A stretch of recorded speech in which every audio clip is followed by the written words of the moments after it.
The massive alien vessel hung silently in the darkness beyond Mars' orbit.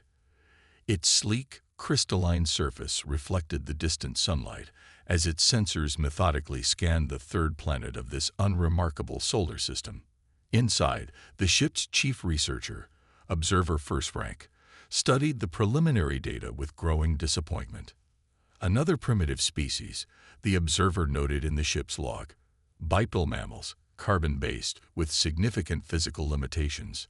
No natural armor, weak muscular structure, limited sensory capabilities. The being's multiple appendages moved swiftly across the holographic displays, cataloging and categorizing. The observer's assistant chimed in. Should we mark it for later review? Standard 50-year reassessment. No need, the chief researcher replied. Their biological readings indicate no potential for significant advancement. They lack the basic physical requirements for space travel. Mark it as Class D. Limited development potential. But 150 million kilometers away, in an underground laboratory beneath the Rocky Mountains, Dr. Robert Miller was about to prove them very wrong. The quantum scanner he'd been developing for the past decade suddenly lit up like a Christmas tree. Its sensitive instruments detected the massive energy signature of the alien vessel, despite their advanced cloaking technology. Miller's hands trembled as he verified the readings for the third time. "They're here," he whispered, reaching for his secure phone. Within minutes, the laboratory was swarming with military personnel. General Thompson arrived personally, his weathered face grave as he studied the data. "You're absolutely certain about this, Doctor?" Miller nodded, pointing to the complex energy patterns displayed on his screens. "The quantum signatures are unmistakable. That's a powered vessel, far beyond our technology level. And they're scanning us." In military installations worldwide, commands went to high alert status, but with strict orders to maintain absolute secrecy. Missile systems were quietly armed. Submarines slipped out of their ports under cover of darkness. Special forces units were mobilized with no official explanation. Back on the alien vessel, the observers' team continued their survey, completely unaware that their presence had been detected. Their scans swept across Earth's surface, collecting basic data about the planet's inhabitants. "Look at these readings," one junior researcher commented. "Their skeletal structure is remarkably fragile. They can barely survive falls from their own height. Their temperature tolerance is extremely limited," another added. "They can only survive in a narrow band of conditions. Most of their planet isn't even habitable for them without artificial assistance." The chief observer made a gesture of dismissal. "They're not worth our time. No natural defenses, no significant physical advantages. They'll never survive first contact with any of the aggressive species out there." But as the alien ship prepared to move on, something caught the attention of a young researcher. "Sir, I'm detecting some unusual energy readings from their planet. Probably just their primitive power generation systems," the chief replied without interest. "No, sir. These are quantum detection arrays. They know we're here." For the first time, the chief observer showed real interest. Moving to the scanner station, the alien leader studied the readings carefully. Impossible. Their physical limitations should have prevented them from developing such technology for at least another 1,000 years. Down on Earth, Miller worked frantically to improve his scanning resolution. The more data he collected, the more he realized the magnitude of what humanity was facing. These weren't just visitors. This was an advanced civilization that had likely seen countless worlds and species. "General," Miller said, his voice steady despite his racing heart, "they're completing their scan. Based on their energy signatures, they're preparing to leave." General Thompson frowned. "They're just leaving after a basic scan?" "Yes, sir. And I don't think they were very impressed with what they found." The general's weathered face broke into a slight smile. "Well, Doctor, maybe that's not such a bad thing. Let them underestimate us. Humanity has survived worse than being dismissed by aliens." As the alien ship disappeared into the depths of space, humanity kept it secret. They had detected advanced alien life, and more importantly, they had detected its dismissal of them. But as history had proven time and time again, underestimating humanity was always a dangerous mistake. The real question wasn't whether humanity was weak. The real question was, what would these aliens think when they eventually discovered just how wrong they were? 3 months after their initial scan, the observers' ship returned to Earth.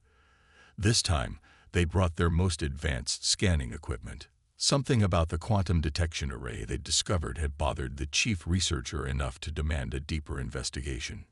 "Begin the detailed planetary scan," the chief observer ordered. "I want every piece of data about this world's surface." The massive ship's sensors penetrated deep into Earth's crust, building a complete picture of the planet's history. At first, everything seemed normal. Then the alerts started coming in. "Sir," one of the junior researchers called out, their voice uncertain, "I'm detecting residual radiation patterns. They're everywhere." The chief observer moved to the console. "Natural radiation deposits." "No, sir. These are artificial. Nuclear weapons." The junior researcher's appendages trembled slightly. "I'm counting thousands of detonation sites. Some are decades old, others more recent. But the strange thing is, the planet's still alive. The species survived." More data poured in: chemical warfare residue, massive impact craters from conventional weapons, the remains of ancient battlefields spread across every continent. The evidence of humanity's wars was written into the very soil of their world. Down on Earth, Dr. Miller's quantum scanner detected the aliens' return. This time, their scans were far more intense. He watched his instruments with growing concern as they probed deeper and deeper into Earth's history. "They're going to find everything," he told General Thompson during their emergency meeting. "Every war, every weapon test, every military installation." The general remained calm. "Let them look. They might learn something important about humanity." Back on the alien vessel, the confusion was growing. The chief observer stared at the mounting data with all 4 eyes wide in disbelief. "This makes no sense," they muttered. "How could such physically weak beings survive this level of warfare? The radiation alone should have wiped them out." One of the senior researchers interrupted with more findings. "Sir, we've detected massive underground structures.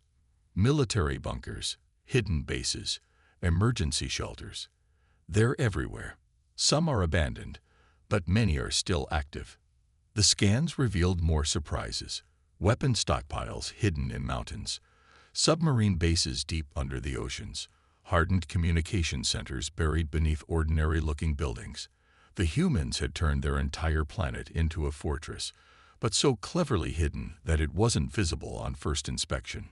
"Look at these adaptation patterns," another researcher noted. After each major conflict, they didn't just rebuild, they improved. Better defenses, better hiding places, better strategies. They learned from every war.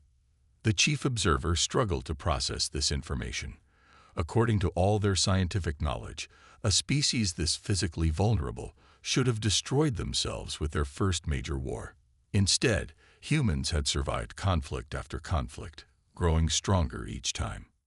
"Sir," a researcher called out, "you need to see these population statistics. During their largest global conflict, they lost millions of lives, but their population actually increased afterward. They don't just survive wars. They thrive despite them." On Earth, military analysts watched through Miller's quantum scanners as the alien ship moved methodically around the planet. They tracked every scan, noting what the aliens were discovering about humanity's history. "They're paying special attention to our nuclear test sites," Miller reported. "And they keep coming back to scan our major military installations." General Thompson nodded thoughtfully. "They're trying to understand how we survived our own destructive power. I bet that's not something they see often." After 3 days of intensive scanning, the alien ship finally retreated to the outer solar system. Inside, the chief observer was writing a very different kind of report than their first assessment. Species shows unprecedented survival capabilities, they wrote. Despite severe physical limitations, they have survived multiple events that would extinct most Class A civilizations. Their ability to adapt and endure appears to have been severely underestimated. Recommend immediate reclassification and further study. As the ship prepared to leave, the junior researcher who first noticed the radiation patterns approached the chief. "Sir, should we make contact?" The chief observer stared at the blue planet growing smaller in their view screen. "No," they replied slowly. "I don't think we're ready for that yet. We need to understand them better first. Any species that can survive what they've survived, we need to be very careful about how we approach them." The ship disappeared into deep space, leaving behind a planet that had just moved from insignificant to mysterious in the aliens' classification system. Humanity's strength wasn't in their muscles or bones. It was in their sheer, unstoppable determination to survive. The observers' scientific council gathered in their great hall, all eyes focused on the holographic display showing Earth's historical data. After their shocking surface scans, the council had dispatched their best anthropologists to study human history in detail. "Begin your report," the High Observer commanded, addressing the lead researcher. The anthropologist stepped forward, looking troubled. "Honorable Council, our findings about the humans are disturbing. Not because they are dangerous, but because they shouldn't exist at all." The hologram shifted to show Earth during the last ice age. Their recorded history begins here, but evidence shows they were surviving long before. During this period, global temperatures dropped so low that most species died out. The humans, they made clothes from animal skins, built shelters from ice, and hunted massive beasts that were 10 times their size. One council member interrupted. "Many species survive ice ages." "Yes," the anthropologist agreed, "but most do so through natural adaptation. Thick fur, layers of fat, hibernation. Humans had none of these. They survived through tool use and group coordination alone." The display changed to show various natural disasters. Volcanic eruptions that darkened skies for years, earthquakes that shattered continents, floods that drowned entire regions. After each disaster, we expected to find evidence of near extinction. The researcher continued. Instead, we found this. The hologram showed humans rebuilding cities, creating new farming methods, developing better tools. They don't just survive, another researcher added. They learn. They improve. Every disaster makes them stronger. The display shifted again, showing a timeline of diseases. Then came the plagues. Their bodies have almost no natural defense against microscopic threats. A single bacteria or virus should have wiped them out. But look at this. The council watched in silence as the data showed humans developing medicine, creating vaccines, building hospitals. Where nature had failed to provide immunity, they had created their own. Back on Earth, Dr. Miller's quantum scanner was picking up unusual signals from high orbit. "They're accessing our historical records," he reported to General Thompson. "Everything from ancient cave paintings to digital archives." The general rubbed his chin thoughtfully. "They're trying to understand us. Good. Let them learn." In the alien council chamber, the revelations continued. "Most concerning is their response to threats," the anthropologist said. "When faced with danger, most species either fight or flee. Humans do something else entirely. They solve problems." The hologram showed humans facing various challenges, crossing oceans by building ships, surviving deserts by finding water underground, escaping predators by making weapons. But surely they have limits. One council member asked, "What about their psychological resilience?" The lead researcher's expression became even more troubled. "That's perhaps the most remarkable thing. We found evidence of countless tragedies, wars, and disasters. By our calculations, the cumulative psychological trauma should have broken their civilization multiple times. Instead, the display showed scenes of humans helping each other after disasters, rebuilding communities, creating art and music even in the darkest times. They support each other, the researcher explained. When one human breaks, others help them heal. Their weakness as individuals becomes strength as a group. One of the youngest council members spoke up. Could we have been wrong about what makes a species strong? The High Observer stood, silencing the murmurs in the chamber. For 10,000 cycles, we've judged species by their physical capabilities.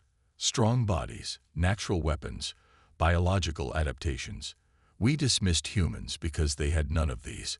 But now, the hologram showed modern Earth, a planet teeming with life and activity despite everything it had endured. Now we must consider that we've been measuring the wrong things, the High Observer concluded. Physical strength isn't everything. These humans, they turned their weaknesses into strengths. They survived not despite their limitations, but because of them. Their problems forced them to become smarter, more creative, more cooperative. As the council session ended, orders were sent to all observer ships in the galaxy. Earth was to be reclassified. No longer a Class D primitive world, it would now be listed as Class A, highly resilient species. On Earth, unaware of their promotion in the galactic rankings, humans continued doing what they had always done, facing challenges, solving problems, and proving that true strength comes in many forms. The aliens had finally learned an important lesson. Never judge a species by their physical limitations alone. Sometimes, the most impressive strength is the ability to keep going when logic says you should have failed long ago. The Observer's deep scan team was growing frustrated. For 2 weeks, they had been conducting detailed analysis of human civilization, and everything they found contradicted their basic understanding of species development. Send another probe to the Arctic regions, ordered the chief scanning officer. These readings can't be right. But the readings were correct. The probe's data showed human settlements thriving in temperatures that should have killed them instantly. Not just surviving, but building cities, extracting resources, and even conducting scientific research in the endless frozen night. Now check the desert regions, the chief ordered, their multiple appendages moving rapidly across the control panel. The results were equally baffling. In the middle of scorching deserts, humans had built gleaming cities of glass and steel. They'd created massive solar farms, turning the killing heat into power. They'd found water deep underground and built green gardens in the sand. How? The junior technician asked. How do they adapt so quickly? The answer came from their deepest scans yet. Underground bunkers showed humans preparing for every possible disaster. Weather control stations predicted and tracked deadly storms. Seismic monitors watched for earthquakes. Volcanic observatories studied the planet's deadliest mountains. On Earth, Dr. Miller noticed the increased scanning activity. They're everywhere now, he told General Thompson during their daily briefing. Scanning our cities, our technology, our adaptation methods. The general smiled. And what are they learning about us, Doctor? They're learning that we're stubborn, Miller replied, that we don't accept limitations. Back on the observer's ship, the revelations continued. Their scans discovered underwater research stations, floating cities, and artificial islands. Humans had claimed every environment, no matter how hostile. Sir, called out one of the scanning technicians, you need to see their space program data. The chief observer moved to the station, examining the readings carefully. What they saw made them step back in surprise. The humans had reached space using chemical rockets, the most primitive and dangerous method possible. Their first vessels had been little more than metal cans with engines. The chance of death had been enormous. Yet they had done it anyway. Play their space mission records, the chief ordered. The ship's screens filled with images, early rocket tests exploding on launch pads, yet humans kept trying. The first orbital flights in capsules barely big enough for one person. Space stations built piece by piece in the vacuum. Humans walking on their moon with technology that by galactic standards was barely more advanced than stone tools. They should have waited, one technician said. Waited for better technology, safer methods. They couldn't wait, another responded. Don't you see? That's not what humans do. They don't wait for perfect conditions. They work with what they have. The chief observer watched as the screens showed more human achievements. They had sent probes to every planet in their solar system. They had landed machines on asteroids. They had telescopes peering into the depths of space. Check their current space technology level, the chief ordered. New data poured in. The humans were building better ships, planning missions to other planets, developing new propulsion systems. They were doing it all with far fewer resources and much simpler technology than any other known species had used. "Sir," one of the analysts called out, "I think I understand now. Their physical weakness, it's actually their strength." The chief observer turned, intrigued. "Explain." "Because they're physically weak, they had to become smarter. Because they can't survive naturally in hostile environments, they had to learn to adapt. Because they couldn't wait for evolution to give them better bodies, they had to create tools and technology." The chief considered this. On their screens, human achievements continued to play out. Every limitation they faced had become a stepping stone to greater accomplishments. In his underground lab, Dr. Miller's quantum scanner detected something new. The alien ship was repositioning itself, its scanning beams now focused on human research centers and space facilities. "They're not just studying our past anymore," he told General Thompson. "They're trying to figure out where we're going next." The general nodded. "And what will they find?" "They'll find that we're not stopping," Miller said. "Every barrier we break just shows us the next one to tackle." Above Earth, the chief observer made a final note in their report. Previous assessment of human limitations was critically flawed. Their physical weakness has driven them to develop strengths we never considered possible. They don't accept the impossible. They simply haven't done it yet. The aliens had finally understood a crucial truth. Sometimes the greatest strength comes not from being powerful, but from refusing to accept powerlessness. The young observer named First Scout paced nervously in their quarters aboard the research vessel. After weeks of studying human civilization, they had made a decision that could end their career, or worse. Breaking contact protocols was a serious offense, but the information they had discovered was too important to keep secret. In his underground laboratory, Dr. Miller's quantum scanner suddenly detected an unusual signal. Unlike the broad scanning beams they had been tracking, this was a focused transmission aimed directly at his facility. "General Thompson," Miller called urgently into his secure phone. "You need to see this." When the general arrived, Miller pointed to his screens. "It's a communication attempt. They're trying to talk to us." The signal carried a simple message, repeated in basic mathematical sequences that Miller quickly decoded. Within hours, they had established a primitive but functional communication channel. "I am First Scout." The alien transmission began. "I come with warning. Others are watching. Dangerous others." In their ship high above Earth, First Scout worked quickly, knowing they had limited time before their unauthorized communication would be detected. "Your world is in danger," they transmitted. "Not from us. We are observers only. But there are hunters in space." General Thompson and Dr. Miller exchanged worried glances as they read the incoming message. "Can we trust this?" the general asked. Before Miller could answer, more data streamed in.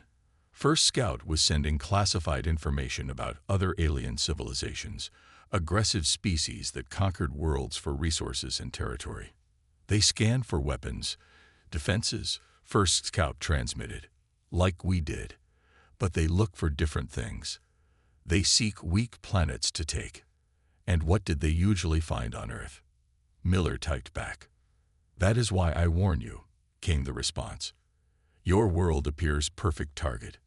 No natural weapons, no biological defenses, no advanced space fleet." The alien continued, sending more detailed information.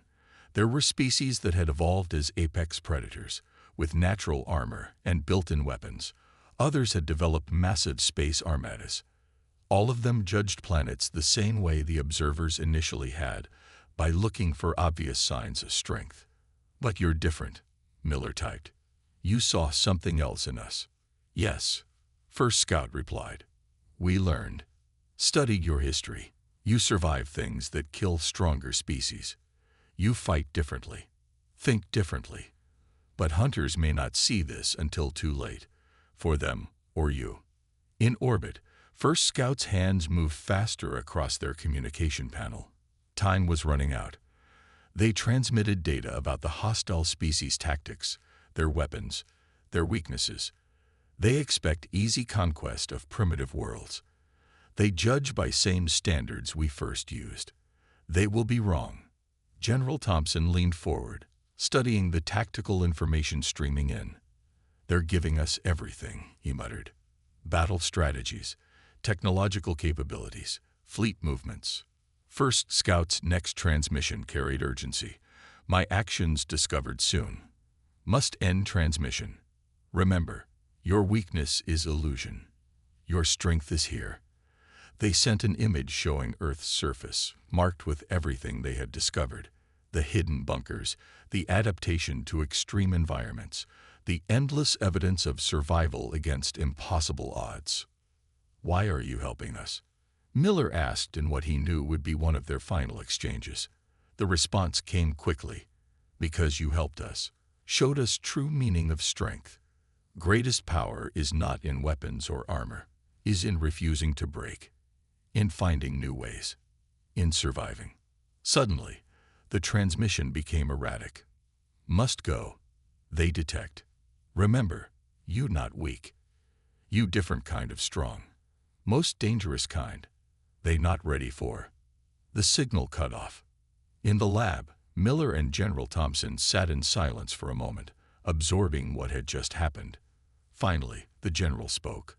How long until you can get this data to our analysts? Already sending it, sir. But, Miller hesitated. What do we do with this warning? The general's face was grim but determined. We do what humans have always done, Doctor. We prepare. We adapt. We survive. High above Earth, First Scout faced their superiors, accepting punishment for breaking protocol. But they knew they had done the right thing. Humans deserved a chance to prepare, to show the galaxy what they had shown the observers, that true strength isn't always visible on the surface. As Earth's military leaders began secretly preparing for a threat they had always suspected might come, they had one advantage their potential enemies didn't expect. They knew that being underestimated could be the greatest advantage of all. The Dominion war fleet appeared without warning. 50 massive ships dropped out of faster-than-light travel near Jupiter, their black hulls absorbing all light. Their initial scans of Earth matched exactly what First Scout had warned about 3 months ago. Primitive defenses, the Dominion fleet commander growled, studying the scan results. No energy shields, no space fleet, no planetary defense grid. Their clawed hand reached for the communication controls. This will be easy. On Earth, Dr. Miller's quantum scanner had detected the invasion fleet the moment they arrived. Thanks to First Scout's warning, humanity was ready, but they had to play this carefully. All stations maintained silence. General Thompson ordered from the new Global Defense Center built deep under the Rocky Mountains. Let them think we're blind and helpless, just like we planned. The Dominion's first message was broadcast worldwide. Primitive humans, your planet is now under our control. Surrender immediately or be destroyed. You have 1 hour to respond. In cities across Earth, people carried out their normal activities, following the emergency protocols they'd practiced for months. On the surface, everything looked peaceful, almost ignorant of the threat above. No response from their governments, a Dominion officer reported.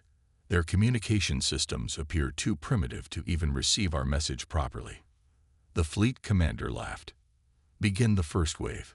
Standard conquest protocol. The Dominion launched their dropships, expecting no resistance. Their scans showed only basic satellites and a few primitive space stations. But as the first wave of ships entered the atmosphere, humanity revealed their first surprise. Hidden kinetic weapons platforms, disguised as space debris, suddenly activated.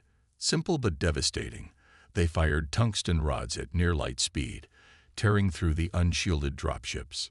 Impossible, the fleet commander roared. Their technology level couldn't hide such weapons. But humanity's real strength wasn't in their weapons. As the second wave of dropships approached Earth, they faced a different kind of defense. The atmosphere itself seemed to turn against them, with carefully planned weather control systems creating impossible storm conditions exactly where the ships tried to land. Those ships that made it through found no easy targets on the ground. Cities that their scans had shown as defenseless revealed complex underground bunker systems. Every street could become a trap, every building a fortress. "They're not fighting like primitives," a Dominion tactical officer shouted. "They're using our own momentum against us." In the defense center, General Thompson watched the battle unfold. "Activate Phase 2, he ordered calmly. Across Earth's oceans, hidden submarine bases launched electromagnetic pulse weapons, designed using the technical data First Scout had provided. The pulses played havoc with the Dominion's sensitive equipment, calibrated to their own technology standards rather than Earth's primitive systems. The Dominion fleet commander watched in growing horror as their careful battle plans fell apart. How are they doing this? Their weapons are primitive, but they're using them in ways we've never seen. The third wave of dropships never even launched. Humanity's final surprise came from their primitive satellites, which turned out to be carrying simple but effective nuclear devices. The electromagnetic storms created by their detonation in high orbit completely disrupted the Dominion's communication systems. "We can't coordinate our forces," the tactical officer reported. "These humans, they're not just fighting back, they're hurting us. Every retreat route leads to another trap." In the defense center, Dr. Miller monitored the quantum scanner readings. "They're pulling back," he reported. "Their fleet is actually retreating." The fleet commander made the hardest decision of their career. "All forces withdraw," they ordered. "We severely underestimated this species." As the black ships of the Dominion fled back into deep space, humanity had proved First Scout's warning true. Physical strength and advanced technology weren't everything. Sometimes, the most dangerous opponent was the one who had spent their entire history learning to survive against impossible odds. General Thompson looked at the battle statistics: minimal human casualties, significant enemy losses, and not a single city lost. "Send word to all commands," he ordered. "The test is over. We passed." Dr. Miller smiled at his quantum scanner readings. "Should we tell them about our real defenses? The ones we haven't even had to use yet?" "No," the general replied. "Let them keep underestimating us. After all," he grinned, "that's our greatest weapon." In deep space, the Dominion fleet commander wrote their report: "Earth classification. Do not engage. These humans are not what they appear to be. They don't fight with strength, they fight with their minds. And that makes them more dangerous than any naturally armed species we've ever encountered." 3 months after the Dominion's failed invasion, a massive fleet appeared near Earth's orbit. But this time, it was different. The elegant crystalline ships of the Observer civilization moved into position, their designs now familiar to humanity's defenders. Dr. Miller's quantum scanner hummed as it tracked the incoming vessels. "General," he called, "you're going to want to see this. It's them. The Observers are back. All of them." In the new Global Defense Center, General Thompson studied the readings. The fleet was larger than anything they'd seen before, but they weren't in attack formation. Instead, they were arranging themselves in what appeared to be a ceremonial pattern. "Incoming transmission," Miller announced. "And you'll never guess who it's from." The familiar signature of First Scout appeared on their screens. But this time, there was no need for secrecy. The transmission was being broadcast openly to all of Earth's major communication centers. "People of Earth," First Scout's message began, "I speak now as the new Chief Ambassador of the Observer Council. Your recent defense against the Dominion has proven what I learned during my time studying your world. You are truly extraordinary." In cities around the world, people gathered around screens and speakers to hear the alien transmission. After generations of science fiction stories about first contact, the reality was finally happening. The Observer civilization has existed for 10,000 years, First Scout continued. In all that time, we believed we understood what made a species strong. We were wrong. You taught us that true strength takes many forms. The alien fleet's formation shifted, creating a spectacular light show in Earth's orbit. It was a traditional observer greeting ceremony, now being performed for the first time for a primitive world. The Dominion's defeat has sent shockwaves through the galaxy, First Scout explained. A fleet of their most advanced ships, defeated by what they thought was an easy target. But we weren't surprised. We had learned to see beyond the surface. General Thompson smiled as he remembered First Scout's warning, which had helped them prepare for the invasion. Should we tell them about all the defenses we didn't have to use? He asked Miller. Let's keep some surprises, Miller replied with a grin. Above Earth, the observer ships began projecting massive holograms visible from the ground. They showed scenes from human history, people surviving ice ages, building cities in deserts, exploring ocean depths, reaching for the stars. Today, First Scout announced, Earth is being reclassified. No longer will you be seen as a primitive world or an easy target. You are being recognized as what you truly are, a protected world of special significance. The announcement caused celebration in streets worldwide. But First Scout wasn't finished. Moreover, we come with an invitation. The Observer Council has created a new position, recognizing that our traditional measures of advancement were flawed. We ask Earth to join as our first advisor on alternative development paths. In the Defense Center, Miller looked at General Thompson. They want to learn from us. Of course, the general replied. We showed them a completely different way to solve problems. That's got to be interesting for a civilization that's been doing things the same way for 10,000 years. First Scout's final message was brief but powerful. You taught us that being different isn't being weak. That solving problems through intelligence rather than strength isn't primitive. It's advanced. That adapting to overcome limitations isn't a disadvantage. It's the highest form of evolution. As the observer fleet maintained their ceremonial position, Earth's leaders prepared their response.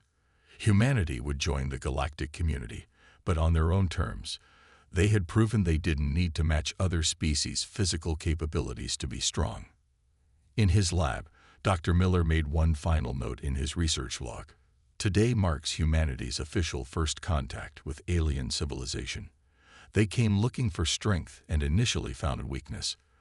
But in the end, they discovered something more important, that the ability to overcome limitations, to adapt, to think differently. These are the true measures of a species' worth. The observer ships would remain in orbit for several days, conducting the formal ceremonies of recognition. But the real celebration was on Earth, where humanity had finally proved what they had always known. That true strength isn't about natural advantages or physical power. It's about never giving up, about finding new ways to solve problems, and about turning supposed weaknesses into unexpected strengths. The galaxy had learned an important lesson. Never judge a species by their limitations. Sometimes, those very limitations can forge the strongest civilizations of all.